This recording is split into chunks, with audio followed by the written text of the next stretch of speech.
Bonsoir à tous et bienvenue à ce rendez-vous du 20h. Voici les titres.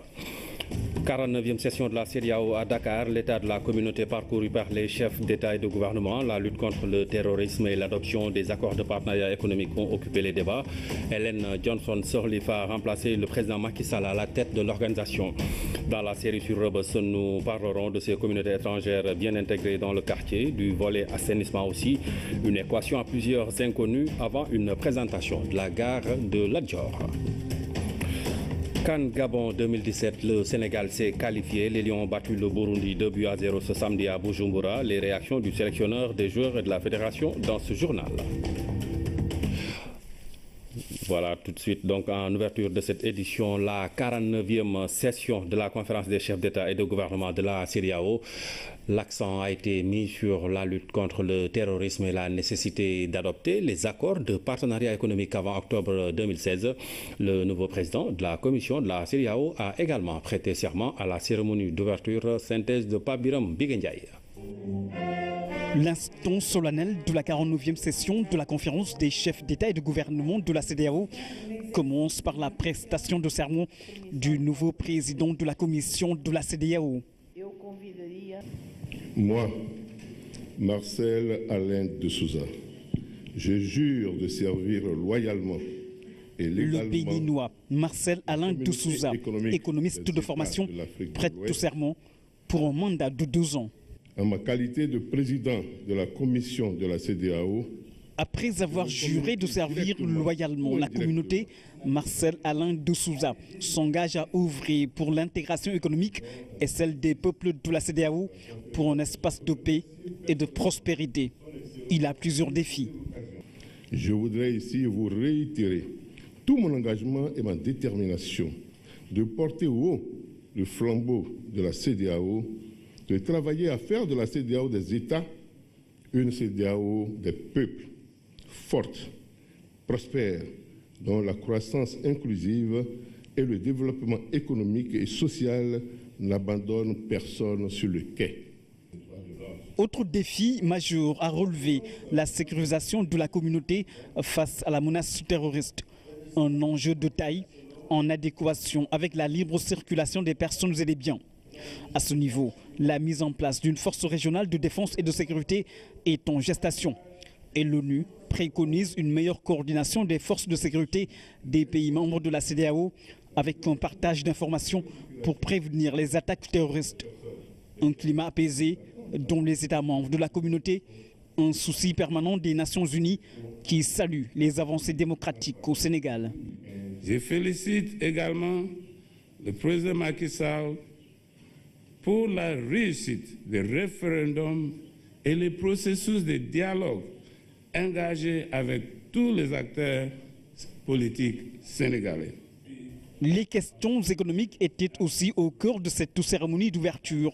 Des questions qui révèlent aujourd'hui la nécessité pour les États africains d'adopter les accords de partenariat économique. Le processus de signature de l'accord de partenariat économique APE entre l'Afrique de l'Ouest et l'Union européenne reste encore inachevé. La date butoir du 1er octobre 2016 se rapproche. En vue de préserver nos acquis et maintenir la cohésion et la dynamique solidaire de notre communauté, il est hautement souhaitable que l'APE, déjà conclu, emporte l'adhésion de tous les États membres de la CEDEAO. Sur la situation en Guinée-Bissau, le président Macky Sall lance un appel à la classe politique bissau-guinéenne pour un retour à la normale et permettre au pays d'avancer. La lutte contre le terrorisme, notamment contre Boko Haram, doit être la priorité des États. L'appel du président Macky Sall résonne comme une invite à l'union sacrée pour vaincre l'extrémisme religieux. Les attaques au nord du Mali, à Bamako, à Ouagadougou, à Grand Bassam et à Bosso hier seulement, montrent clairement que la menace terroriste reste une source de préoccupation pour notre sous-région. Nous devons y faire face en associant tous nos moyens dans une perspective globale à long terme. Il nous faut en même temps lever tout amalgame dans la terminologie. Il n'y a aucun État islamique en Afrique de l'Ouest correspondant aux visées terroristes de Boko Haram. Boko Haram reste Boko Haram et l'islam n'a rien à voir avec le terrorisme et sa folie meurtrière. Cela doit être très clair. La conférence des chefs d'État et de gouvernement de la CEDEAO s'est poursuivie à huis clos. D'importantes résolutions sont attendues à l'issue de cette rencontre pour réussir le pari de la sécurisation de la communauté et du développement économique et social. Intéressons-nous au bilan du président Macky Sall qui a passé la main à Ellen Johnson Sirleaf à la tête donc de la CEDEAO. Durant son mandat, le chef de l'État s'est pleinement investi pour une organisation communautaire plus forte. Le président de la République a notamment imprimé sa marque à travers ses médiations et la gestion de la paix et de la sécurité au Mali. En quittant la présidence en exercice de la CEDEAO, le chef de l'État laisse un bilan satisfaisant, apprécié à sa juste valeur. Il a été un très bon président en exercice. Nous l'avons tous félicité et reconnu ses mérites. Absolument. J'aimerais exprimer la satisfaction des Nations Unies pour le leadership du président Macky, le rôle qu'a joué le Sénégal dans la région ouest africaine. Le Sénégal est toujours un pays stabilisateur de la région, un pays démocratique. Donc on a vu un leadership dynamique de la part du président Macky et nous sommes aussi vraiment contents que le Sénégal est en même temps un membre du Conseil de sécurité des Nations Unies. Donc ça nous a donné une opportunité d'une étroite collaboration entre les Nations Unies et la CEDEAO. C'est que le bilan est en cohérence avec les actes qu'il a posés, notamment au plan politique. Au cours de mon mandat, j'ai suivi de près l'évolution de la situation au Burkina Faso et en République sœur de Guinée-Bissau. En Guinée-Bissau, j'appelle à nouveau toute la classe politique bissau-guinéenne à faire preuve de dépassement pour préserver les acquis démocratiques du pays et lui éviter des lendemains incertains. La CEDEAO a fait beaucoup d'efforts pour que la... De ces médiations réussies, le président Sall a aussi joué un rôle déterminant dans la situation au Mali, par l'envoi de contingents, mais aussi une présence personnelle aux côtés d'un peuple frère. Mais il y a la CEDEAO des peuples, celle qui implique une libre circulation des personnes et des biens, entre autres. À ce niveau, le Sénégal donne un exemple à mettre sur le compte du président Macky Sall. Nous atteindrons notre objectif d'intégration quand chaque citoyen de notre communauté pourra librement s'y mouvoir et vaquer à ses occupations. C'est la finalité même de la carte d'identité biométrique de la CEDEAO dont la mise en circulation devrait démarrer au cours de cette année. Au Sénégal, nous avons entamé le processus avec l'adoption de la loi instituant cette carte biométrique CEDEAO.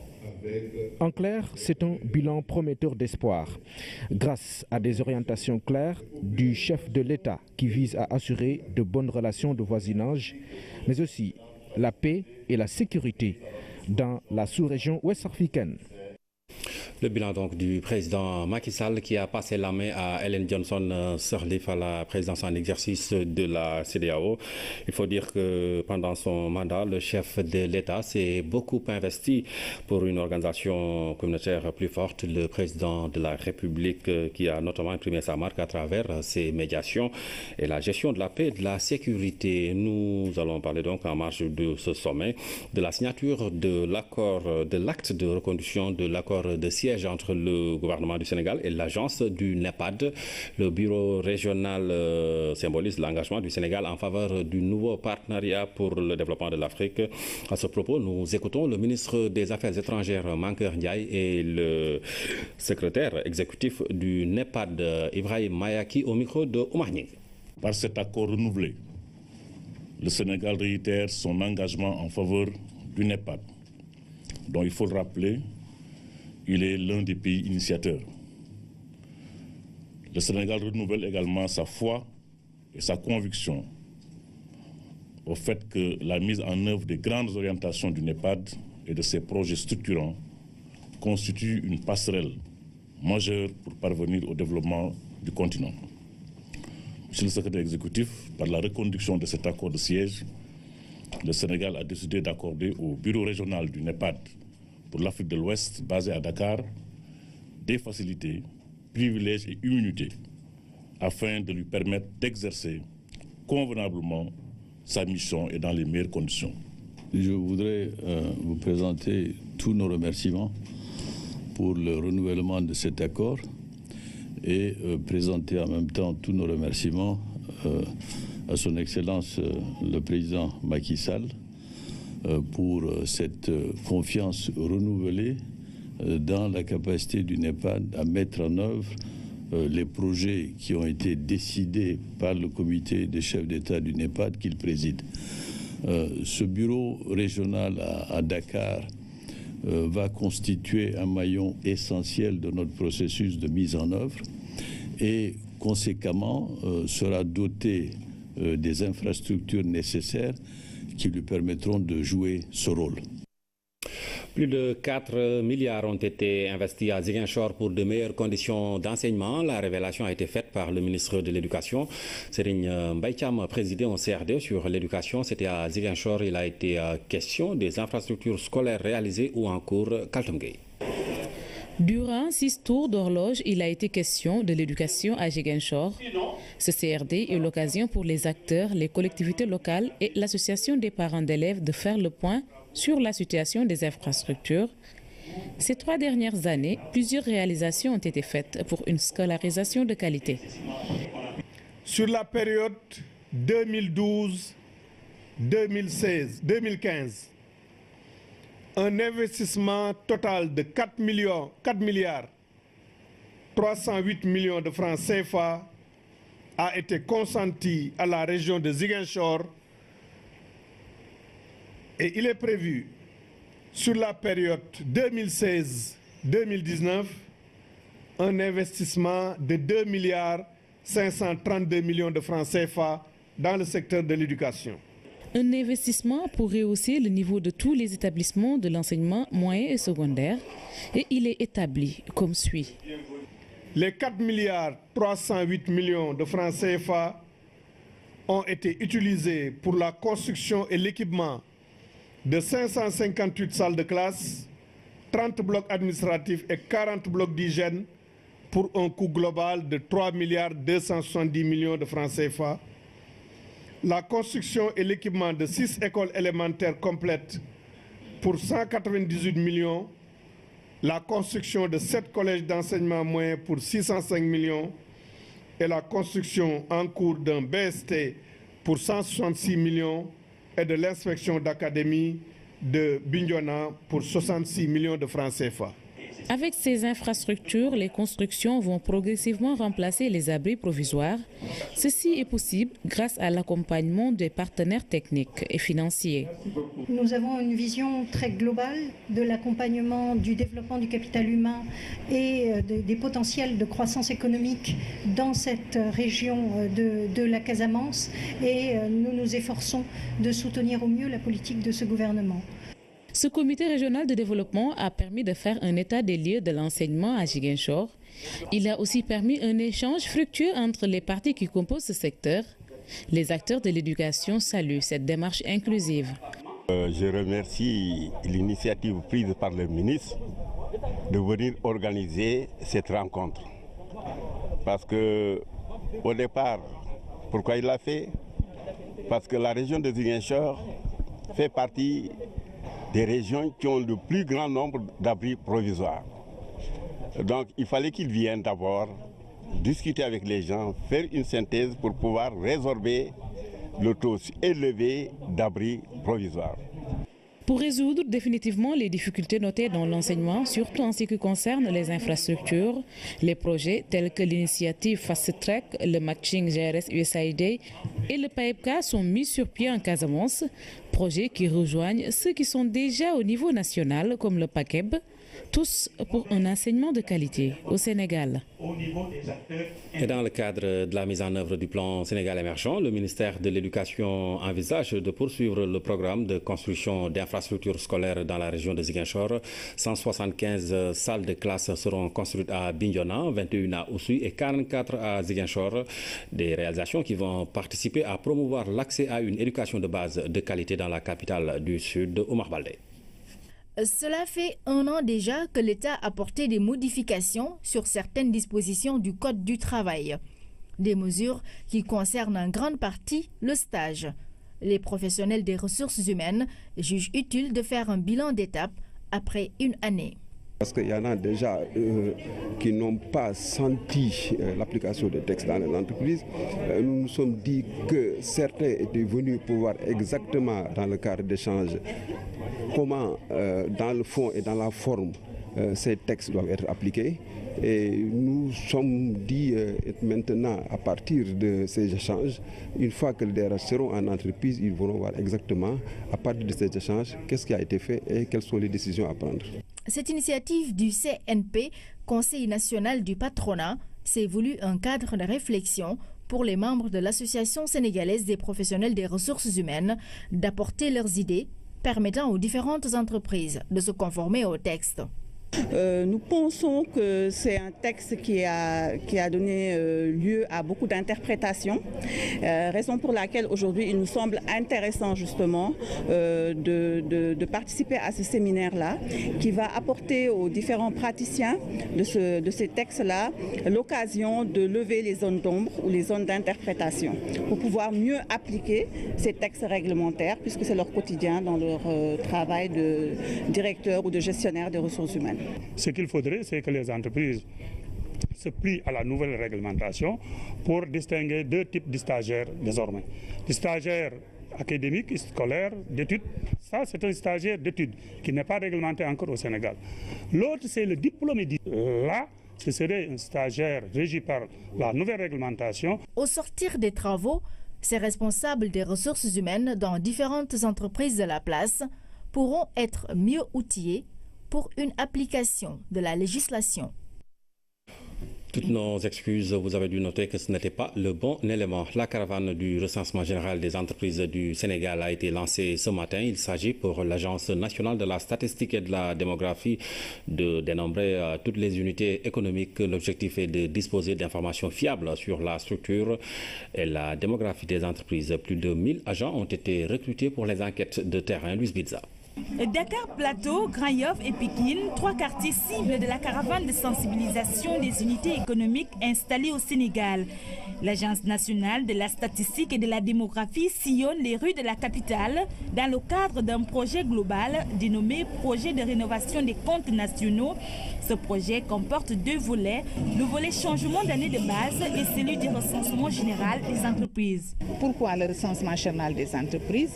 Parce que nos comptes nationaux sont basés sur une année très lointaine qui est 1999 et de 1999 à 2014 qui sera notre nouvelle année de base, il y a beaucoup d'activités qui ont été créées et ces activités ne sont pas très bien prises en compte dans nos comptes nationaux.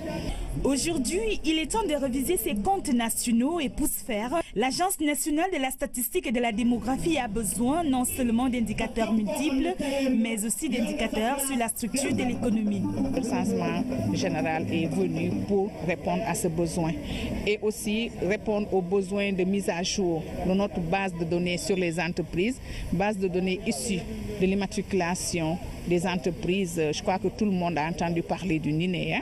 Et donc l'immatriculation est faite à notre niveau. Et la base de données qui est issue de cette immatriculation doit être mise à jour et ce recensement permettra aussi de le faire. Le recensement permettra aussi d'avoir des indicateurs qui seront répartis dans les régions avec l'acte 3 de la décentralisation qui est né. Les indicateurs au niveau local sont nécessaires pour les politiques locales. Les unités économiques sont priées de collaborer avec les enquêteurs. Nous invitons les entreprises à collaborer avec nous parce que l'ANSD a été créée par les pouvoirs publics, je dirais même par le Sénégal, les Sénégalais, l'État du Sénégal, pour qu'ils puissent disposer d'informations, de données statistiques fiables. Donc nous sommes chargés de produire des informations fiables. Et cette information-là, je dirais que c'est le gage de toute responsabilité. La caravane ne se limite pas seulement au niveau de Dakar. La sensibilisation va s'étendre au niveau des régions. Plus de 1500 enquêteurs ont été recrutés pour le travail du terrain. Tous les établissements des secteurs formels et informels disposant d'un local professionnel aménagé sont concernés par le recensement. Les renseignements fournis ne sauraient en aucun cas être utilisés à des fins de contrôle fiscal ou de répression économique. Le ministère de la Gouvernance locale, du Développement et de l'Aménagement du territoire a procédé à la remise d'équipements informatiques aux collectivités locales. Cette cérémonie entre dans le cadre du projet d'appui à l'amélioration de la gouvernance et le développement des territoires, un projet exécuté par l'Agence de développement local Fatimata Banelba. Un lot de matériel informatique estimé à plus de 83 millions est destiné aux collectivités locales. Un appui essentiel dans le renforcement des capacités institutionnelles des élus et des acteurs du développement local. Un lot de matériel avait été remis à des communes. Cette année, on a doublé la mise. Je crois qu'un nombre plus important encore de communes ont reçu du matériel informatique, à savoir des ordinateurs, des onduleurs, des imprimantes, mais aussi effectivement des photocopieuses. Tout cela s'inscrit dans le processus de maîtrise de l'information territoriale. Vous savez que le chef de l'État a inscrit la territorialisation des politiques publiques au centre de sa stratégie de développement local. Au-delà de ces infrastructures numériques, l'Agence de développement local a mis en place un géoportail, un outil élaboré pour la maîtrise de l'information territoriale. Cet exécutif local, à partir de cet outil-là, a une meilleure lisibilité de son territoire et les projets et programmes sont adaptés aux problèmes du territoire. Donc l'outil est très pertinent parce que tous les décideurs peuvent, en tout cas à partir de cet outil-là, prendre des décisions en ayant les éléments. Du côté des élus locaux, cette initiative les satisfait largement. Depuis 2 ans, depuis 3 ans, depuis que le président Macky Sall est en place, le volume de ces transferts a considérablement augmenté et continue d'augmenter d'année en année. On aurait pu se contenter de cette évolution. En réalité, à travers l'appui matériel que votre département fournit. Aujourd'hui, c'est un exemple, mais en réalité, c'est un rythme assez régulier. Tous ces outils vont contribuer à la mise à disposition d'une base de données fiable, nécessaire pour une bonne connaissance des territoires. Les élus sont appelés au bon maintien de ces infrastructures numériques. Le directeur général du Fonds de financement de la formation professionnelle et technique était à Kaolack au cœur des échanges avec les acteurs à la base. Les missions et objectifs de la structure de financement, les opportunités sont nombreuses, notamment en termes de formation technique et de renforcement de capacités. Claire Diop. Séance d'échange et de partage sur les contenus, missions et objectifs du projet 3FPT, Fonds de financement de la formation professionnelle et technique ici à Kaolack. La structure s'appuie sur 4 guichets. Financement du personnel des entreprises, des établissements de la FPT, des demandeurs individuels de formation professionnelle et enfin le guichet assurance qualité. L'accent est mis sur les métiers porteurs de croissance. Les jeunes et entrepreneurs en quête d'emploi sont la cible. Nous avons expliqué à nos cibles, qui sont les les jeunes demandeurs d'emploi, les travailleurs des organisations professionnelles, des entreprises, les centres de formation publics comme privés, comment ils peuvent faire, tous ces bénéficiaires, pour bénéficier de l'appui du 3FPT. Aujourd'hui, nous pensons que pour accompagner valablement le plan Sénégal émergent, il faudra forcément avoir des ressources humaines de qualité. Formation, financement et encadrement, ces offres de services ont démarré depuis 2014. Ce rendez-vous de Kaolack a réuni chefs d'entreprise, chambres consulaires, inspecteurs de l'éducation et de la formation, étudiants, artisans. Nous avons commencé à faire ce qu'on appelle des certificats de spécialité. C'est des formations de courte durée et nous avons l'ambition de former 10 000 jeunes dans les formations dans les certificats de spécialité. Formation de courte durée, 4 à 6 mois, qui permettent à ces jeunes-là d'avoir de la qualification et de pouvoir rentrer dans le marché du travail. La formation professionnelle occupe une place de choix dans l'axe 2 du plan Sénégal émergent, consacré au capital humain, à la protection sociale et au développement durable. Mais pour bénéficier de tout ce dispositif, des préalables. Les marchés publics sont des procédures. Et l'État n'accorde pas de marché à une organisation professionnelle qui n'a pas de NINEA, qui n'a pas de registre de commerce, qui n'est pas légalement, en tout cas légalement reconnu. Donc je pense que c'est important qu'on accompagne les organisations professionnelles artisanales dans ce formalisme, qu'on les accompagne aussi s'ils ont des besoins en matière de passation des marchés publics. Au niveau national, l'ambition est de former des jeunes dans les 4 prochaines années sur les certificats de spécialité. Objectif, donner une qualification aux jeunes demandeurs. Cette rencontre rentre dans le cadre d'une caravane de la direction des 3 FPT dans le Sénégal des profondeurs pour sensibiliser sur ses missions et services. Le directeur général de l'Agence d'assistance à la sécurité de proximité était en visite à Ziguinchor. Maître Pape Khalignan a tenu une rencontre de partage sur le projet Un ASP, un métier pour informer les agents de la capitale du Sud. Il s'agit de les accompagner dans leurs besoins de formation pour trouver un métier dans le domaine de leur choix. Abdoulaye Zban. Cette rencontre de partage sur les nouvelles orientations de l'Agence d'assistance à la sécurité de proximité a été l'occasion de restituer les conclusions de l'atelier sur le projet Un ASP, un métier. Il s'agit d'informer les agents sur les perspectives de formation et d'emploi qui s'offrent à eux. Aujourd'hui, on a estimé nécessaire de fédérer l'ensemble des acteurs qui travaillent dans le domaine de la formation et de l'insertion professionnelle afin d'accompagner les ASPN. Si un ASP trouve quand même une formation et un métier, naturellement, on va trouver les moyens de l'accompagner pour s'insérer directement et définitivement dans une structure de manière durable. C'est pourquoi on a parlé de constitution de société ou bien une société individuelle. Au cours de cet atelier de partage, il a été demandé aux ASP de faire leur choix de formation par rapport aux potentialités du terroir, de manière de les pousser à participer au développement de leur localité. Si on essaye de trouver des métiers dans le domaine de l'agriculture, dans le domaine de l'aviculture, dans le domaine de la foresterie et dans d'autres domaines, je pense que tous les jeunes ils pourront trouver pied à terre. Il suffit d'avoir les compétences et la formation pour pouvoir vraiment s'insérer. Et nous sommes là pour accompagner les ASP.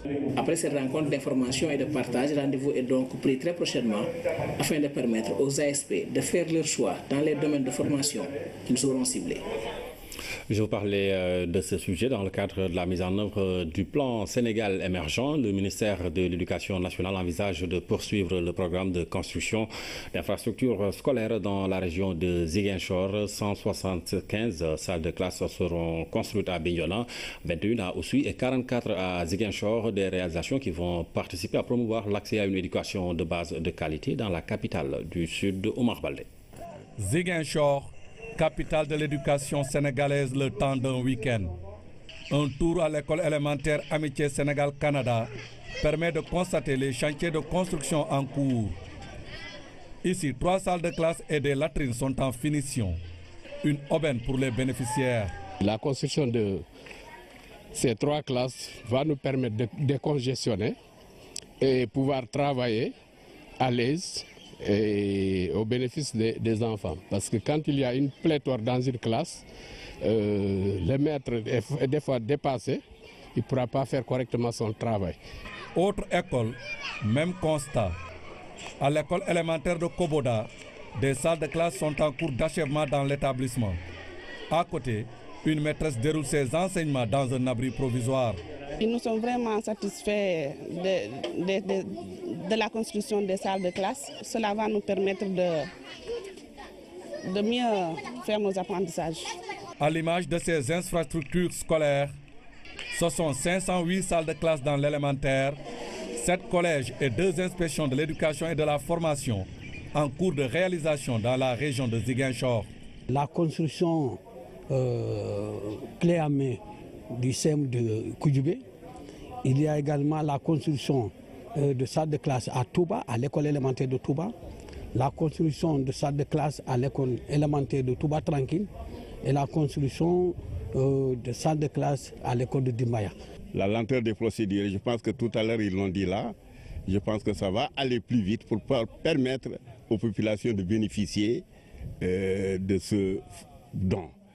Et au départ, j'avais dit que le taux qui est réservé aux constructions était faible par rapport à l'enveloppe financière. Mais vu l'explication de ceux qui ont le dossier, parce qu'il fallait aussi relever le niveau des maîtres, j'ai dit bon, donc c'est une bonne chose. Désormais, grâce à ces réalisations, l'expansion de la carte scolaire de la capitale du Sud est assurée. Parlons de la société civile qui remet à la délégation générale, à la société, à la protection sociale et à la solidarité nationale un document dans lequel elle apporte sa contribution pour améliorer les conditions de vie des populations vulnérables. Près de 178 organisations non gouvernementales ont soumis leurs recommandations et se prononcent sur les politiques sociales développées dans le PSE. Philomène Constance Diagne. Il est désormais transmis à la délégation générale à la protection sociale. Élaboré par l'ensemble des parties prenantes de la société civile, ce document a été réactualisé après 10 ans d'existence pour répondre aux programmes définis dans le PSE en matière de protection sociale. Sur les 11 programmes qui ont été identifiés comme étant des programmes de protection sociale, validé par le gouvernement de la République du Sénégal, mis en œuvre par le gouvernement de la République du Sénégal, nous avons procédé effectivement à une analyse diagnostique de chaque programme, à identifier les atouts, évidemment les faiblesses, mais aussi les contraintes qui font qu'on ne pouvait pas aller de l'avant, mais aussi formuler des recommandations. Je crois que ça, c'est l'important élément qu'il y a dans le document. Le deuxième aspect par rapport au contenu, évidemment, comme je l'ai dit tout à l'heure, était sur un point de vue sur la vision, la stratégie globale, dans le cadre de la mise en œuvre de ces programmes globalement. Et là aussi, on a un autre point de vue. Nous avons dit que peut-être amplifier davantage la prise en compte du secteur pauvreté dans le dispositif. Les acteurs préconisent une prise en compte de la nouvelle stratégie nationale de la protection sociale. Sa mise en œuvre devrait améliorer les conditions de vie des populations en situation de précarité. Compte tenu de votre expertise avérée, de l'importance et de l'ancienneté de vos actions en direction de la population, notamment dans ses composantes les plus vulnérables. Grâce à cet apport, le document de stratégie n'en sera que plus riche et plus élaboré, car fruit d'un consensus de tous les acteurs. Il permettra ainsi au gouvernement et à ses partenaires d'avoir un tableau de bord à l'aune de leurs ambitions pour la protection sociale. Ce document traduit la forte implication des acteurs non étatiques. Les nouveaux paramètres établis dans cette contribution de la société civile vont pouvoir changer la vie des personnes vulnérables. Les députés des commissions santé, éducation et genre ont participé à un atelier de plaidoyer pour la protection des adolescents et des jeunes contre les grossesses précoces initiées par Population Council en partenariat avec le ministère de la Santé. Cette rencontre a permis de mettre en lumière les graves risques associés à ces grossesses hypothéquant souvent la scolarité au Mahdiaou. Il y a juste un an, les acteurs clés de la santé et de la reproduction s'étaient réunis autour de Population Council. L'organisme avait fini de dresser le profil pays du Sénégal pour les grossesses chez les adolescents et les jeunes. Et cette année, nous faisons en quelque sorte un suivi, une deuxième étape. Qu'est-ce qui a été réalisé? Où en est la situation? Quels sont les défis qui sont encore présents? Les défis sont énormes au regard de l'importance démographique de cette tranche d'âge. environ 31% donc, de la population. Donc il est important qu'on puisse vraiment assurer à cette couche de la population un avenir beaucoup plus radieux. Un avenir radieux passe généralement par une scolarité accomplie. Or, une grossesse menée à terme, c'est au moins une année scolaire, une hypothèque qui bouche l'horizon de l'école. C'est des enfants qui sont appelés à faire leurs études. Et vous savez que grossesse et études vont difficilement de pair. La jeune fille ou l'adolescente mère, même si elle échappe aux complications obstétricales et à la tentation de l'infanticide, se voit obligée d'élever sans grand moyen ni expérience son enfant. La question dépasse le cadre strictement sanitaire. Elle intègre la famille, l'éducation et la société dans son ensemble. Il est évident que nous devons intensifier nos efforts en ce qui concerne l'information, la sensibilisation, le partenariat et la mobilisation des ressources nécessaires pour faire de telle sorte que la cible concernée puisse être mieux protégée. L'une des pistes majeures, c'est la satisfaction des besoins non couverts en planification familiale. La jeunesse est parfois synonyme de curiosité. Et quand cette curiosité n'est pas contrôlée, on va vers la dérive. Ce sont les jeunes filles qui sont les plus exposées. Des études récentes montrent la précocité nette de la vie sexuelle chez beaucoup d'adolescents qui n'ont aucun accès à des moyens contraceptifs. À un certain âge, à défaut de pouvoir s'abstenir, autant savoir se protéger. La série sur Rebeuss, un quartier cosmopolite depuis sa création, Rebeuss, niché au cœur du centre-ville de la capitale dakaroise, a été la terre d'accueil d'une forte communauté capverdienne et guinéenne. Ces deux peuples se sont bien intégrés dans la société sénégalaise. Comment sont-ils arrivés à Rebeuss? Comment apprécient-ils la vie dans ce quartier? Élément de réponse dans ce reportage signé Fatou Diouf. À Rebeuss, chez Madame Julia Vieira, dite Tchoucha, c'est l'heure de passer à table. Au menu, du cachupa, le plat national du Cap-Vert. Dans cette demeure, tout rappelle la vie au pays d'origine. Et pourtant, elle est née et a grandi à Dakar, dans ce quartier de Rebeuss. Mes parents sont venus du Cap-Vert. Depuis, ma maman est arrivée ici en 1949 et mon papa est arrivé, il avait 12-13 ans. Mon papa est de Praia, ma maman est de San Vicente. Et moi, je suis née ici. J'ai grandi à...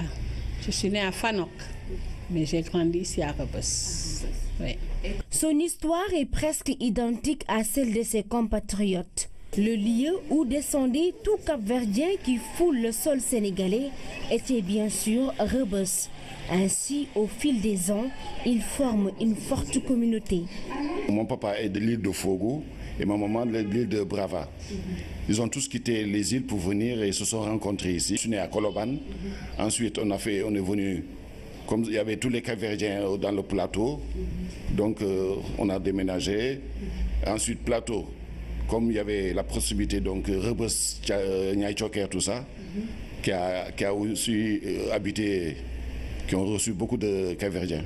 Je commençais à voir des familles ici. Et elle commençait à aller à l'école. J'ai travaillé. Après, je suis resté ici pour aider les enfants à l'école parce que je ne peux pas déménager pour partir à les îles de Cap-Vert. Et la cohabitation entre les différentes nationalités est des meilleures. Il n'y a pas de problème entre catholiques et musulmans. On dit Dieu merci jusqu'à présent, Yal Nayaga. Aucun problème, au contraire, les Sénégalais à qui nous disons un grand merci, nous ont bien accueillis. Donc nous, enfants, on s'est mélangé avec les Sénégalais. Bon. Donc on mangeait chez eux, comme eux aussi venaient chez nous. Donc, et avec le temps, on a appris le Wolof et tu vois, on mange du tout ce qui est plat sénégalais. Donc vraiment, il n'y a aucun problème. Autre communauté présente à Rebeuss, celle guinéenne. Dans cette grande maison, tous sont venus du pays de Sékou Touré. La dame Iyatoubari a fait plus de 25 ans dans ce quartier. Je suis venue ici étant jeune mariée, j'ai fait plus de 25 ans au Sénégal. En ce moment, j'ai un fils qui s'est marié et j'ai donné en mariage 3 de mes filles. Ces mets sont bien appréciés par ses compatriotes et même des Sénégalais. Les Sénégalais achètent chez moi, de même que les Guinéens. Je cuisine du sakasaka, du boré, du choudioutir, du mafé, bref, des plats guinéens. Rebeuss, un quartier où il faisait bon vivre, aujourd'hui le décor n'est plus le même. Surpeuplé et bruyant, ici on ne retrouve le calme qu'à la tombée de la nuit. C'est pourquoi de nombreuses familles ont déménagé. Rebeuss, un quartier, plusieurs cultures. Dans ce quartier également, l'assainissement est une équation à plusieurs inconnus. Et c'est à cause d'un réseau vétuste sur place. Les populations attendent avec impatience le projet de renouvellement du réseau qui est en gestation. Pape Bounetiao. Une forte pression démographique, un réseau d'assainissement fragilisé, suranné.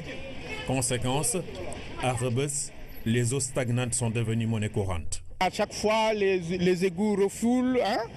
Et je crois qu'il faut que les responsables de canalisation doivent essayer d'améliorer la situation, quoi.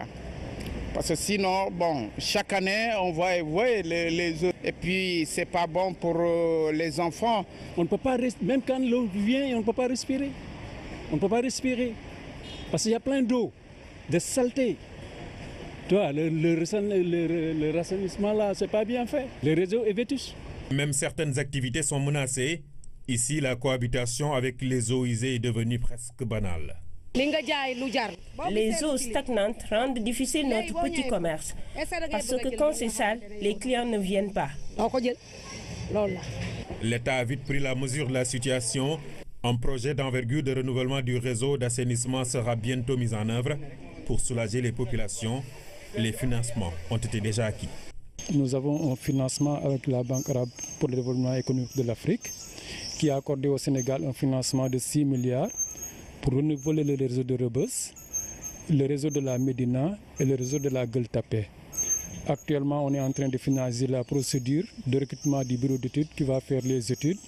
Et au terme des études, nous allons lancer les appels d'offres pour passer aux travaux. À terme, ce projet sera une véritable bouffée d'oxygène pour les habitants de Rebeuss. Ces populations ne souhaitent qu'une seule chose, avoir un cadre de vie adéquat. Des cars rapides de Ndiagandiaï, des bus campent le décor de la gare urbaine de Lat Dior. Cette gare ne désemplit pas. En dehors du transport, d'autres activités s'y développent. Anaïs Nyanyamane. Nichée au cœur du quartier de Rebeuss, la gare urbaine Lat Dior vit au rythme des vrombissements des moteurs, bus, cars rapides et autres Ndiagandiaï. Va-et-vient des passagers conciliabules, c'est l'ambiance qui règne ici. Une gare vieille de plus de 40 ans. Ce sont les voitures de transport de bagages qui allaient à Colobane avant. Ils ont été remplacés par les cars. Les prix étaient fixés à 15 francs pour Colobane, Usine Benetali à 20 francs, Pikine à 25 francs. Avant, on avait 200 à 300 cars dans le parc. Mais actuellement, c'est difficile avec l'arrivée des Tata. Ici, c'est le point de départ et de chute de plusieurs cars en commun. Plusieurs tours sont effectués dans la journée. Dès que tu arrives, tu t'inscris. Comme vous pouvez le voir avec ce car rapide-là, le chauffeur a déjà donné 600 francs pour son premier trajet. Et pour le second, ça sera 300 francs. La gare urbaine Lat Dior est très accessible. Néanmoins, les usagers déplorent l'insalubrité et l'insécurité. Je trouve que c'est bien. Seulement, le problème, c'est la salubrité. Le rang aussi, les gens ne respectent pas le rang. Je crois que c'est abordable, 250 francs, c'est pas mal. Le garage de Lat Dior est bien organisé. On fait la queue pour monter sur les Tata. Mais le problème en est que ce n'est pas propre. J'habite à Marisse, je suis étudiant à l'ICAO, ici Saint-Michel. Je prends ici chaque jour, le Tata pour aller à Marisse, il n'y a pas de problème. À l'intérieur, comme aux alentours de la gare, de petits commerces se créent. Gargotes, vendeurs de fruits ou d'arachides. On y trouve même des blanchisseries de fortune. Actuellement, le commerce ne marche pas ici à Lat Dior, mais on rend grâce à Dieu. Moi, je vends des arachides, des bananes et des pommes. Les mécaniciens ne sont pas en reste. Ils ont établi un garage à l'intérieur de la gare. Je suis là depuis 1999-2000. Je repars des cars comme les Ndiagandiaï et les bus Tata, et les King Long, même les King Long, je repars ça. Je suis formé en ce domaine. La gare Lat Dior reste l'une des plus importantes de la capitale, même si des efforts restent à faire dans le cadre de la sécurité.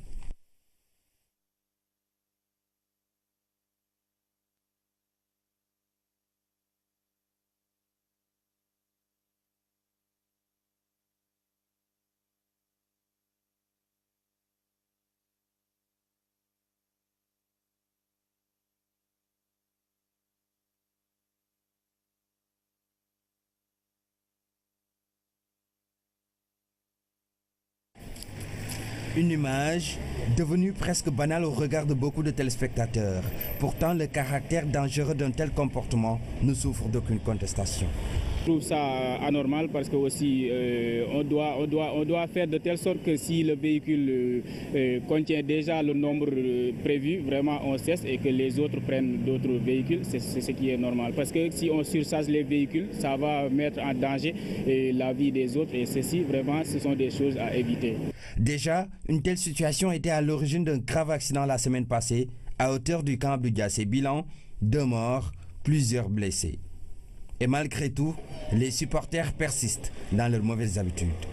Vraiment, ce qui s'est passé la fois dernière ne nous honore pas. Donc pour partir dans un quelconque spectacle, vraiment les gens peuvent prendre 1 à 2 à 3 véhicules pour pouvoir partir en paix et revenir en paix. Mais que dire des chauffeurs qui ont la responsabilité de convoyer les clients à destination? La responsabilité du chauffeur est engagée pour moi 100%. Il y a beaucoup de tolérance par rapport à ça.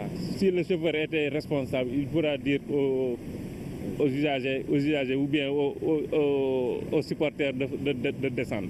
Si ça di wax deug yalla moy lolu mom si ça mom du yoon mom légui la surcharge est à bannir. Personnellement, je ne le fais pas. Même avant de quitter, je l'ai carrément dit aux clients parce que mon patron ne l'accepte pas. bañ nak suñu patron sax daf ne surcharge su ngeen ko defee seen oto su ngeen ñëwee ngeen indil ma sama oto. Un acte d'incivisme, une insouciance caractérisée. Mais pourquoi ces supporters font-ils des kilomètres sans être inquiétés?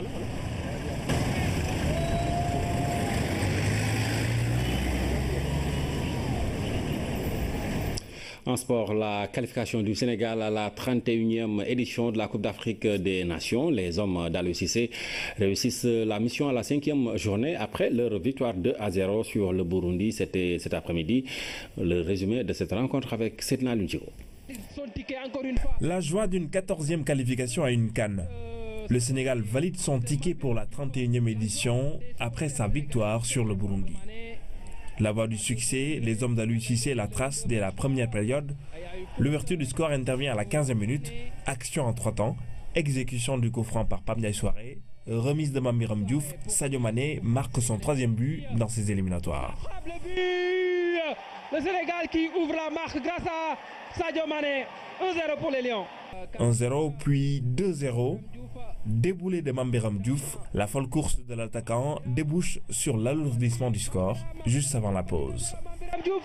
Du pied gauche, Mame Biram Diouf qui marque le 2e but des Lions. Tout juste après la mi-temps, l'équipe hôte manque peu de réduire le score par son attaquant Abdourazak Fiston, mais Khadim Ndiaye veille au grain. Le nouveau titulaire sous l'air Aliou Cissé a ensuite donné des frayeurs avant de sauver son équipe sur cette double parade à la 86e minute. Le Sénégal pouvait tranquillement gérer sa fin de match. Score final 2-0. Les hommes d'Aliou Cissé réalisent pour le moment un parcours sans faute. La satisfaction est bien évidemment au rendez-vous à la suite de cette 14e qualification à la CAN. Le sentiment du devoir accompli prédomine dans la tanière. Réaction d'après-match au micro de nos envois spéciaux, Ibrahim Mboup et Khalidou Bey. Super content aujourd'hui. On savait que ça allait pas être facile aujourd'hui. C'est notre 2e mi-temps le moins abouti. Mais voilà, l'essentiel c'était de prendre les 3 points et de se qualifier.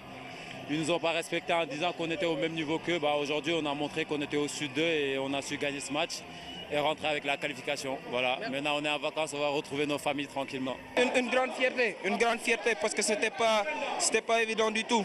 Maintenant, aujourd'hui, on décroche la qualification. On va continuer à travailler tranquillement, mais surtout ne pas s'enflammer. C'était pas facile, on vient de loin, mais comme une équipe, comme une famille, on a su travailler dur, on a fait beaucoup de sacrifices ensemble et aujourd'hui, c'est payé. Donc Dieu merci, alhamdulillah. C'était un match difficile, on le savait, mais l'objectif c'était de gagner, donc on l'a fait, Dieu merci. Aujourd'hui, moi je suis satisfait de mes joueurs. Donc c'est une qualification méritée, vu que je suis à la tête de l'équipe nationale du Sénégal. On a toujours travaillé avec ces garçons-là, donc arriver à se qualifier ici à Bujumbura, c'est vraiment une grosse satisfaction. Mais l'autre satisfaction, c'est d'avoir gagné 5 matchs consécutifs. Et ça, je pense que les garçons ont écrit une nouvelle page, en tout cas de l'histoire du football sénégalais. On doit continuer comme ça. On va très satisfait de ce qu'ils ont fait. On a encaissé ces 2 buts, mais c'était par mégarde de mes joueurs. Je dirais, je ne peux pas dire que ce sont chaque fois quand il y a des fautes, c'est là où il y a des buts, mais je ne dis pas que mes joueurs n'ont pas mérité. Nous aussi, on a eu des occasions, mais la finition nous a été difficile. Mais ça, quand même, on a pu montrer un bon football. Et comme vous le savez, on joue à 2, c'est un qui gagne, c'est la loi du jeu. Mais chaque fois, quand on perd, on ne peut pas se mettre sur la tête tout. On a fait de nos mieux, vous avez vu sur le terrain, mais on continuera à travailler pour améliorer notre niveau de jeu. Même sentiment de satisfaction chez le président de la Fédération sénégalaise de football. Voici Maître Augustin Senghor au micro toujours de nos envois spéciaux. C'est assez particulier pour nous autres membres de la Fédération parce que pour cette édition, cette qualification est l'aboutissement de tout un travail qui a été fait en amont en partant bien entendu des expériences passées et où on a eu à travailler sur le profil du staff, à travailler aussi, c'est important aussi, avec ce staff-là, sur le profil du joueur sénégalais que nous voulions par rapport à cette campagne et aussi, je pense que c'est ça le plus important. Nous avons pu arriver, pour le moment en tout cas, à remotiver les joueurs, leur donner une nouvelle conscience, une nouvelle démarche qui fait qu'ils ont pu faire des éliminatoires assez aboutis. Je pense que rares sont les équipes qui ont eu cette chance lors de ces qualifications-là de pouvoir gagner 5 matchs sur 5 et d'être qualifiés avant l'heure. Mais aussi, je pense que de plus en plus, au plan mental, on constate que des progrès énormes sont en train d'être faits par nos joueurs. Je ne me souviens pas, en tout cas, ou bien ça doit remonter à très longtemps, d'éliminatoires où le Sénégal a pratiquement gagné tous ses matchs à l'extérieur. Et donc, je pense que c'est cela qu'il faut magnifier et c'est pour ça aussi que cette qualification revêt une saveur particulière. Voilà, c'était Maître Augustin Senghor qui se félicitait donc de la qualification des Lions à la prochaine Coupe d'Afrique des Nations. La légende de la boxe mondiale s'est éteinte. Mohamed Ali, de son vrai nom Cassius Clay, est décédé hier soir à l'âge de 74 ans. C'était dans un hôpital de Phoenix aux États-Unis. Le triple champion du monde de boxe, au-delà de sa maladie de Parkinson, souffrait de pneumonie, d'infection urinaire. Il a été hospitalisé jeudi pour des problèmes respiratoires. C'était avant de rendre l'âme. Voici le parcours d'une légende connue pour ses coups de poing et de sa verve, Pape Malick Diop. Il était connu pour ses coups de poing, mais aussi pour sa verve. Je suis le plus beau, le plus grand, le plus fort. C'était sa célèbre formule pour narguer ses adversaires. Mohamed Ali, 61 combats, 56 victoires et 5 défaites. Aujourd'hui, vendredi 3 juin 2016, on peut dire que Mohamed Ali a essuyé sa 6e défaite. Après un combat de 30 ans face à la maladie de Parkinson. Si en fin 2014, Mohamed Ali a résisté à la pneumonie, depuis 2015 à une infection urinaire, en 2016 au mois de juin, Mohamed Ali ne résistera pas à ces maux respiratoires. Lui qui avait l'habitude de résister à tout, comme lors de ce combat, Rumble in the Jungle, ce combat mythique, ce combat de sa carrière, le combat du siècle, le 30 octobre 1974, qu'il avait remporté face à George Foreman, à Kinshasa au Zaïre, actuel RDC. Ce combat médiatique spectaculaire dans son organisation et dans son déroulement était financé par le président Mobutu Sese Seko et diffusé en direct par la télévision américaine. Le triomphe de Mohamed Ali adviendra à la fin du 8e round. Un combat historique et inoubliable pour les Africains. Et ce champion, dont la venue dans le monde de la boxe paraît comme une conte de fées. C'est un ami qui lui avait volé son vélo et il avait voulu régler son compte. Et tout est parti de là. À 18 ans, il décroche la médaille d'or aux Jeux de Rome en 1960 en catégorie poids mi-lourd. À 22 ans, il bat à Miami en 1964 le champion du monde Sonny Liston, invaincu en 40 combats. Au-delà de ces combats de boxe, le triple champion du monde avait un combat politique à mener. Il adhère à l'organisation Nation of Islam. C'est le fondateur de cette organisation politico-religieuse noire américaine qui lui donna le nom de Mohamed Ali. Casus Clay, de son vrai nom, est né le 17 janvier 1942 à Louisville, à Kentucky, aux États-Unis. Mohamed Ali est décédé ce vendredi 3 juin dans la nuit dans un hôpital de Phoenix, en Arizona, à l'âge de 114 ans. Reposant en paix. The King, le boxeur. Voilà, Mohamed Ali mort donc à 74 ans, c'était la nuit dernière.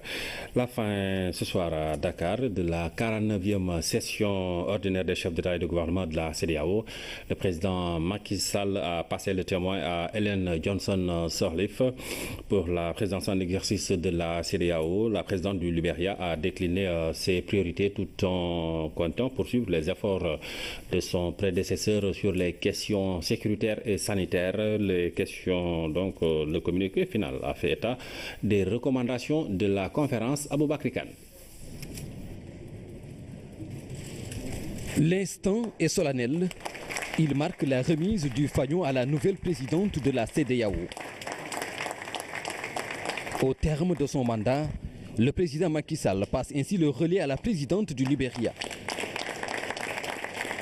Installée dans ses fonctions de présidente en exercice de la communauté, Ellen Johnson Sirleaf compte inscrire son action dans la continuité des efforts consentis par son prédécesseur. Elle décline ses priorités avec un accent particulier sur la lutte contre le terrorisme. Tout d'abord, la consolidation de notre architecture européenne de sécurité. Nous devons également, à travers un effort collectif et déterminé, nous assurer que Boko Haram soit entièrement défait. Deuxièmement, conclure des négociations et prendre des mesures juridiques pour améliorer l'intégration économique. Il s'agit d'améliorer la stabilité financière, les protocoles et les mécanismes qui existent pour assurer le financement de notre communauté. Les programmes et activités dont j'ai parlé sont des efforts qui devraient permettre de renforcer les efforts que nous avons menés, et cela sous la direction du président sortant. Et j'attends votre orientation. Il reste encore beaucoup à faire pour avoir une communauté sans frontières et passer de la CEDEAO des États à celle des peuples. Malgré les difficultés, les potentialités de la communauté dans les domaines de l'agriculture, du commerce, de l'industrie et des services devraient aider à consolider les acquis. Une motion de remerciement a également été adressée au président sortant. Nous, chefs d'État et de gouvernement de la communauté économique des États de l'Afrique de l'Ouest, exprimons notre appréciation à son Excellence M. Macky Sall, président de la République du Sénégal, président en exercice de la conférence des chefs d'État et de gouvernement, au gouvernement et au peuple sénégalais pour l'hospitalité authentiquement africaine qui nous a été réservée, ainsi que pour les excellentes facilités mises à notre disposition pour garantir le succès de notre sommet. À travers le communiqué final, la conférence a salué le leadership du président Macky Sall et encouragé le Sénégal et la Gambie à privilégier le dialogue pour renforcer leurs relations de bon voisinage. Sur la question paix et sécurité, la conférence va envoyer une mission en Guinée-Bissau. Elle sera composée des présidents sénégalais, sierra-léonais et guinéens. Le mandat de l'ECOMIC sera également prorogé d'1 an. Sur la situation au Nord Mali, la conférence a réaffirmé son attachement à l'intégrité territoriale du pays. Les chefs d'État invitent la communauté internationale, notamment les Nations Unies, à renforcer le mandat de la MINUSMA. Le point de presse tenu par la présidente et le président de la commission a été l'acte final de cette 49e session ordinaire de la conférence des chefs d'État et de gouvernement de la CEDEAO. Voilà les recommandations de la conférence des chefs d'État et de gouvernement qui s'est tenue ce samedi ici à Dakar. Un pays stabilisateur de la région, un pays démocratique. Donc on a vu un leadership dynamique de la part du président Macky et nous sommes aussi vraiment contents que le Sénégal est en même temps un membre du Conseil de sécurité des Nations Unies. Donc ça nous a donné une opportunité d'une étroite collaboration entre les Nations Unies et la CEDEAO. C'est que le bilan est en cohérence avec les actes qu'il a posés, notamment au plan politique. Au cours de mon mandat, j'ai suivi de près l'évolution de la situation au Burkina Faso et en République sœur de Guinée-Bissau. En Guinée-Bissau, j'appelle à nouveau toute la classe politique bissau-guinéenne à faire preuve de dépassement pour préserver les acquis démocratiques du pays et lui éviter des lendemains incertains. La CEDEAO a fait beaucoup d'efforts pour que la... De ces médiations réussies, le président Sall a aussi joué un rôle déterminant dans la situation au Mali, par l'envoi de contingents, mais aussi une présence personnelle aux côtés d'un peuple frère. Mais il y a la CEDEAO des peuples, celle qui implique une libre circulation des personnes et des biens, entre autres. À ce niveau, le Sénégal donne un exemple à mettre sur le compte du président Macky Sall.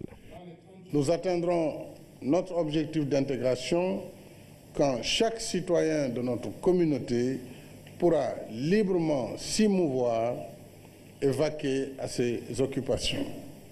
C'est la finalité même de la carte d'identité biométrique de la CEDEAO, dont la mise en circulation devrait démarrer au cours de cette année. Au Sénégal, nous avons entamé le processus avec l'adoption de la loi instituant cette carte biométrique CEDEAO. En clair, c'est un bilan prometteur d'espoir, grâce à des orientations claires du chef de l'État qui vise à assurer de bonnes relations de voisinage, mais aussi la paix et la sécurité dans la sous-région ouest-africaine. Le bilan donc du président Macky Sall qui a passé la main à Ellen Johnson Sirleaf à la présidence en exercice de la CEDEAO. Il faut dire que pendant son mandat, le chef de l'État s'est beaucoup investi pour une organisation communautaire plus forte. Le président de la République qui a notamment imprimé sa marque à travers ses médiations et la gestion de la paix et de la sécurité. Nous allons parler donc en marge de ce sommet de la signature de l'accord, de l'acte de reconduction de l'accord de siège entre le gouvernement du Sénégal et l'agence du NEPAD. Le bureau régional symbolise l'engagement du Sénégal en faveur du nouveau partenariat pour le développement de l'Afrique. À ce propos, nous écoutons le ministre des Affaires étrangères, Mankeur Ndiaye, et le secrétaire exécutif du NEPAD, Ibrahim Mayaki, au micro de Oumar Nying. Par cet accord renouvelé, politique sénégalais, les questions économiques étaient aussi au cœur de cette cérémonie d'ouverture. Des questions qui révèlent aujourd'hui la nécessité pour les États africains d'adopter les accords de partenariat économique. Le processus de signature de l'accord de partenariat économique APE entre l'Afrique de l'Ouest et l'Union européenne reste encore inachevé. La date butoir du 1er octobre 2016 se rapproche.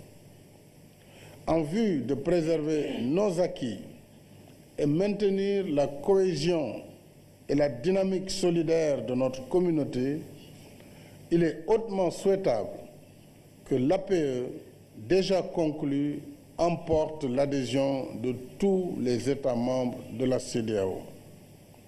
Sur la situation en Guinée-Bissau, le président Macky Sall lance un appel à la classe politique bissau-guinéenne pour un retour à la normale et permettre au pays d'avancer. La lutte contre le terrorisme, notamment contre Boko Haram, doit être la priorité des États. L'appel du président Macky Sall résonne comme une invite à l'union sacrée pour vaincre l'extrémisme religieux. Les attaques au nord du Mali, à Bamako, à Ouagadougou, à Grand Bassam et à Bosso hier seulement montrent clairement que la menace terroriste reste une source de préoccupation pour notre sous-région.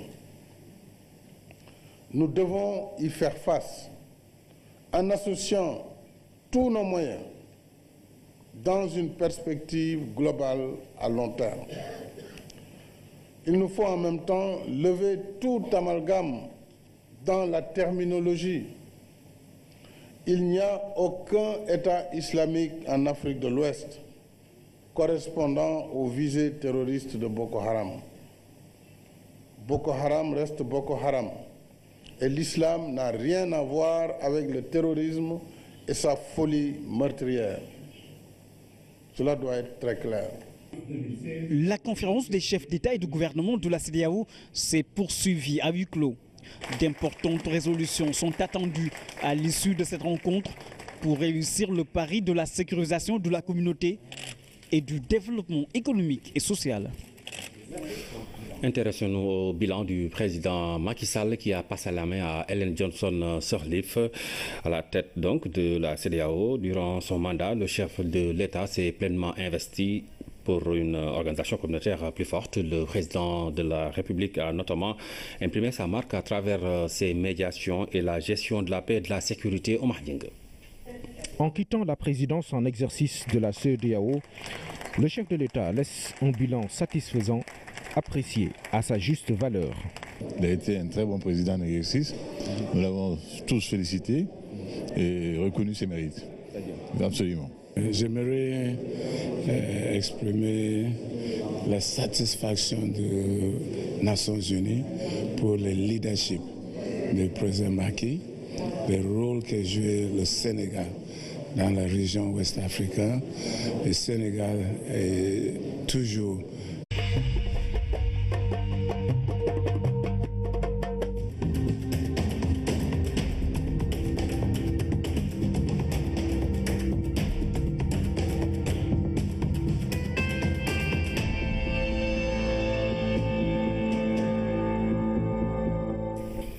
Bonsoir à tous et bienvenue à ce rendez-vous du 20h. Voici les titres. 49e session de la CEDEAO à Dakar, l'état de la communauté parcouru par les chefs d'État et de gouvernement, la lutte contre le terrorisme et l'adoption des accords de partenariat économique ont occupé les débats. Ellen Johnson Sirleaf a remplacé le président Macky Sall à la tête de l'organisation. Dans la série sur Rebus, nous parlerons de ces communautés étrangères bien intégrées dans le quartier, du volet assainissement aussi, une équation à plusieurs inconnus avant une présentation de la gare de Lat-Dior. CAN Gabon 2017, le Sénégal s'est qualifié. Les Lions ont battu le Burundi 2-0 ce samedi à Bujumbura. Les réactions du sélectionneur, des joueurs et de la fédération dans ce journal. Voilà tout de suite, donc en ouverture de cette édition, la 49e session de la conférence des chefs d'État et de gouvernement de la CEDEAO. L'accent a été mis sur la lutte contre le terrorisme et la nécessité d'adopter les accords de partenariat économique avant octobre 2016. Le nouveau président de la commission de la CEDEAO a également prêté serment à la cérémonie d'ouverture, synthèse de Pape Biram Bigendiaï. L'instant solennel de la 49e session de la conférence des chefs d'État et de gouvernement de la CEDEAO commence par la prestation de serment du nouveau président de la commission de la CEDEAO. Moi, Marcel Alain de Souza, je jure de servir loyalement et légalement le béninois Marcel Alain de Souza, économiste de formation, prête tout serment pour un mandat de 12 ans. En ma qualité de président de la commission de la CEDEAO, après avoir juré de servir loyalement la communauté, Marcel Alain de Souza s'engage à ouvrir pour l'intégration économique et celle des peuples de la CEDEAO pour un espace de paix et de prospérité. Il a plusieurs défis. Je voudrais ici vous réitérer tout mon engagement et ma détermination de porter haut le flambeau de la CEDEAO, de travailler à faire de la CEDEAO des États une CEDEAO des peuples, forte, prospère, dont la croissance inclusive et le développement économique et social n'abandonnent personne sur le quai. Autre défi majeur à relever, la sécurisation de la communauté face à la menace terroriste. Un enjeu de taille en adéquation avec la libre circulation des personnes et des biens. À ce niveau, la mise en place d'une force régionale de défense et de sécurité est en gestation. Et l'ONU préconise une meilleure coordination des forces de sécurité des pays membres de la CEDEAO avec un partage d'informations pour prévenir les attaques terroristes. Un climat apaisé dont les États membres de la communauté, un souci permanent des Nations Unies qui salue les avancées démocratiques au Sénégal. Je félicite également le président Macky Sall pour la réussite des référendums et les processus de dialogue engagés avec tous les acteurs. Pour 66 millions de francs CFA. Avec ces infrastructures, les constructions vont progressivement remplacer les abris provisoires. Ceci est possible grâce à l'accompagnement des partenaires techniques et financiers. Nous avons une vision très globale de l'accompagnement du développement du capital humain et des potentiels de croissance économique dans cette région de la Casamance et nous nous efforçons de soutenir au mieux la politique de ce gouvernement. Ce comité régional de développement a permis de faire un état des lieux de l'enseignement à Ziguinchor. Il a aussi permis un échange fructueux entre les parties qui composent ce secteur. Les acteurs de l'éducation saluent cette démarche inclusive. Je remercie l'initiative prise par le ministre de venir organiser cette rencontre. Parce que, au départ, pourquoi il l'a fait? Parce que la région de Ziguinchor fait partie des régions qui ont le plus grand nombre d'abris provisoires. Donc il fallait qu'ils viennent d'abord discuter avec les gens, faire une synthèse pour pouvoir résorber le taux élevé d'abris provisoires. Pour résoudre définitivement les difficultés notées dans l'enseignement, surtout en ce qui concerne les infrastructures, les projets tels que l'initiative Fast Track, le matching GRS-USAID et le PAEPK sont mis sur pied en Casamance, projets qui rejoignent ceux qui sont déjà au niveau national comme le PACEB, tous pour un enseignement de qualité au Sénégal. Et dans le cadre de la mise en œuvre du plan Sénégal émergent, le ministère de l'Éducation envisage de poursuivre le programme de construction d'infrastructures scolaires dans la région de Ziguinchor. 175 salles de classe seront construites à Bignona, 21 à Oussouye et 44 à Ziguinchor. Des réalisations qui vont participer à promouvoir l'accès à une éducation de base de qualité dans la capitale du Sud, Omar Baldé. Cela fait un an déjà que l'État a apporté des modifications sur certaines dispositions du Code du travail. Des mesures qui concernent en grande partie le stage. Les professionnels des ressources humaines jugent utile de faire un bilan d'étape après une année. Parce qu'il y en a déjà qui n'ont pas senti l'application des textes dans les entreprises. Nous nous sommes dit que certains étaient venus pour voir exactement dans le cadre d'échanges comment, dans le fond et dans la forme, ces textes doivent être appliqués. Et nous sommes dit maintenant, à partir de ces échanges, une fois que les DRH seront en entreprise, ils vont voir exactement, à partir de ces échanges, qu'est-ce qui a été fait et quelles sont les décisions à prendre. Cette initiative du CNP, Conseil national du patronat, s'est voulu un cadre de réflexion pour les membres de l'Association sénégalaise des professionnels des ressources humaines d'apporter leurs idées permettant aux différentes entreprises de se conformer au texte. Nous pensons que c'est un texte qui a donné lieu à beaucoup d'interprétations, raison pour laquelle aujourd'hui il nous semble intéressant justement de participer à ce séminaire-là qui va apporter aux différents praticiens de ces textes-là l'occasion de lever les zones d'ombre ou les zones d'interprétation pour pouvoir mieux appliquer ces textes réglementaires puisque c'est leur quotidien dans leur travail de directeur ou de gestionnaire des ressources humaines. Le Sénégal réitère son engagement en faveur du NEPAD, dont il faut le rappeler, il est l'un des pays initiateurs. Le Sénégal renouvelle également sa foi et sa conviction au fait que la mise en œuvre des grandes orientations du NEPAD et de ses projets structurants constitue une passerelle majeurs pour parvenir au développement du continent. Monsieur le secrétaire exécutif, par la reconduction de cet accord de siège, le Sénégal a décidé d'accorder au bureau régional du NEPAD pour l'Afrique de l'Ouest, basé à Dakar, des facilités, privilèges et immunités afin de lui permettre d'exercer convenablement sa mission et dans les meilleures conditions. Je voudrais vous présenter tous nos remerciements pour le renouvellement de cet accord et présenter en même temps tous nos remerciements à son Excellence le Président Macky Sall pour cette confiance renouvelée dans la capacité du NEPAD à mettre en œuvre les projets qui ont été décidés par le comité des chefs d'État du NEPAD qu'il préside. Ce bureau régional à Dakar va constituer un maillon essentiel de notre processus de mise en œuvre et conséquemment sera doté des infrastructures nécessaires qui lui permettront de jouer ce rôle. Plus de 4 milliards ont été investis à Ziguinchor pour de meilleures conditions d'enseignement. La révélation a été faite par le ministre de l'Éducation.